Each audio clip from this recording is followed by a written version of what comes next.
Lighting can make or break your content. Today, I'm going to show you exactly how to light yourself, whether you're doing mixed reality or other green screening, talking head segments, or shots where you're side by side with your IRL self on one side and the game capture on the other. We're also gonna do a studio tour, so let's get to it. So, welcome to my studio. Oh no, the irony of talking about a video and lighting and having terrible lighting because my lights are gonna be in the video. Anyway, in this corner, this is the mixed reality green screen setup area. And I also use this side if I want to look cool, like I've got stuff in the background. Hello, fellow gamers, sort of a setup. So here's what we're working with. Yes, my walls are all actually green, including the ceiling. Do I recommend that you go out tomorrow and paint your walls green just because you saw so in Adam's video? Absolutely not. This was a commitment that I made to my content and I have no regrets. However, I do have some regrets about these floor mats. As you can see, maybe they're a slightly different shade of green from the wall, a little bit limer of a color. This makes them kind of annoying to key out and live, but I guess they're better than the ones that I had before, which were like a slight blue-green. But if you do have a recommendation for some puzzle piece floor mats that are actually chroma key green, please send them my way. And here's where the magic happens. My lighting setup, which I'll bring them all over here for you because I'm so nice. Can't say Adam doesn't treat you right. Bam! Look at that. Professional on a budget. I was already pretty obsessed with NEEWER lights. They're high quality for a really good price. Think of them as kind of like the Kiwi design of lighting. I started out with clamp lights, but then eventually switched over to getting these two LED panel lights, and then eventually added on these light sticks as well. And then finally, NEEWER actually reached out and sent me this ring light to add to my collection. Most people don't realize about VR content is your lighting needs can be complicated because you're not just doing one type of shot. You've got talking head segments where you need to look crisp and professional. You've got those side-by-side shots where you're showing your body moving in VR next to the game footage. There's chroma keying for when you want to drop yourself into any background. And there's mixed reality with 𝐂𝐿IV, which is probably the trickiest of them all. Each of these requires a totally different lighting approach, and that's exactly what we're going to break down today. Alright, so let's talk about the tools. I'm using NEEWER lights for this whole setup since I've upgraded from my clamp light days, and honestly they've been really solid and are very affordable. First up are these LED panel lights. I bought them back in 2021 with my own money, and they've been workhorses ever since. They're even slightly dirty for some reason, but they still work. Now mine are a slightly older model, so they don't have any fancy digital displays behind them like the newer ones might. But you know what? They still work perfectly, and that's all that matters. Then I eventually added these light sticks to my setup because I needed just a little bit of lighting in certain areas. These things are incredible for accent lighting or for filling in shadows. Plus they come with different color diffusers, so I can swap it out depending on my needs if I want the lighting to be in a certain mood. And finally, we have my most recent addition, which NEEWER actually sent me themselves. This is a 12-inch ring light to complete the collection. What I really love about this one, and you probably can't see me now because the lighting is so overpowering, is the different color temperature ranges. We've got 2,900 kelvins all the way to 2,000. Let me see if I can make this make some sense here.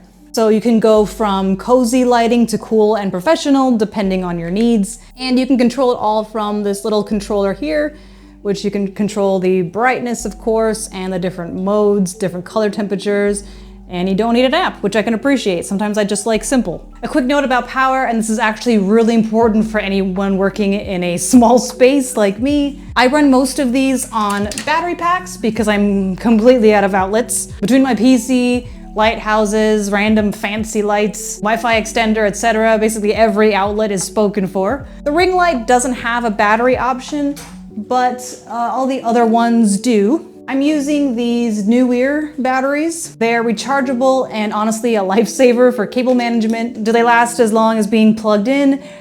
Absolutely not. The light sticks get to about an hour to an hour and a half on a full one battery. And the LED panel lights run anywhere from, I want to say 2 to 2.5 hours, but they also use 2 battery packs instead. But to me, the trade-off is having them completely wireless and cableless so I can move them where I want and I can actually power them without figuring out how to run cables in all kinds of weird, ugly places. Let's start with lighting talking head segments because this is useful whether you're creating VR content or not. For talking heads, I'm using the ring light as my key light, positioned slightly above eye level and angled down. This also helps eliminate those harsh shadows under my eyes. The LED panels are my fill lights, one at each side, but here's the key. I'm not setting them up to the same intensity. One panel is at 70% and the other's at 40%. This creates a subtle light gradient across my face that adds dimension and keeps me from looking flat. You could also use one of the light sticks to add some color to the background. Nothing crazy, just a subtle wash that adds visual interest without being too distracting. When you're doing those side-by-side shots, game footage on one side, your IRL body on the other, you'd need lighting that's gonna work from multiple angles. The challenge here is that you're not just standing still, you're moving, turning, reaching, ducking. Your lighting needs to work from every angle. I'm positioning the ring light slightly higher and further back so it's not just lighting my face, but providing consistent illumination as I move around. The LED panels become really important here. I'm positioning them wider apart and angling them to create overlapping light coverage. Think of it like creating a light bubble that you can move around in without falling into shadows. The result is smooth, consistent lighting that keeps you properly exposed whether you're standing still or doing a full body workout in Beat Saber. Using a mat to stand on like the proxy mat or similar is also useful to make sure that you're staying in frame, in focus, and well lit. Chroma keying is where things get technical, but stick with me because this is where most people completely mess up, including me still occasionally, admittedly. The secret to good chroma key work is even lighting on your background. I'm using two of the LED panels specifically to light my background, positioned at 45-degree angles to minimize shadows and hotspots. For lighting myself, I'm using the ring light plus an LED stick light as fill where needed. The trick is avoiding light spill onto the background while still properly lighting your subject. It's definitely a balancing act. And here's why it matters. Clean lighting equals clean keys. No weird color fringing, no leftover green spill, just a clean cutout that you can drop into any background without spending hours in post trying to fix it. And now for the big one, mixed reality with 𝐂𝐻𝐿IVE. This is probably the most complex lighting challenge in VR content creation because you're essentially trying to make it look like your actual self is inside a video game. I'm using the ring light as my key but positioned in front of my camera with higher intensity because I'm competing with bright, colorful game environments. I'm positioning my panel lights to the sides and slightly forward, just outside the camera's field of view. The goal is still separation, but I have to achieve it without the lights being visible in the mixed reality footage. It's all about finding that sweet spot where they're lighting me, but staying hidden from the cameras. To help with lighting my feet and other areas I notice aren't bright enough, I use the light sticks. You can also use a wide-angle lens here to help you out if you have one. Then just crop the lighting and other bits out with 𝐿IVE, making sure that you account for how much you might move around so that your arms don't get cropped out too. For another tip, there's actually a setting in 𝐿IVE to color match yourself to the game's environment. In 𝐿IVE, once your camera and lights are set up and ready, launch the 𝐿IVE supported game through 𝐿IVE and go to Capture, Manual, make sure the game's EXE is the target, and under Effect, select some and experiment with which one you think looks good. You may need to re-enable this if you switch games or if you turn off the game and relaunch it so that it can re-auto-detect it. In Walkabout Mini Golf, I also changed my lighting to be a bit warmer and it helped a lot so I didn't look so washed out. This whole process takes time and a lot of tweaking.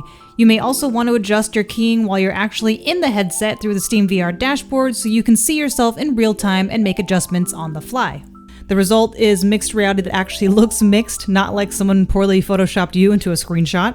You become part of the game world, and that's where the magic happens. So there you have it, how to light yourself up for 4 different types of content so you look like you actually know what you're doing. Proper lighting is what will help make your content stand out. I've got links to all the NEEWER gear that I mentioned in today's video in the description. And yes, some of these are affiliate links, which means I get some commission back at no cost to you. And remember, you don't need to buy everything at once. Start with 1 or 2 good lights and build up your setup over time. Your content will thank you for it. As always, keep on creating and never lose that drive to improve.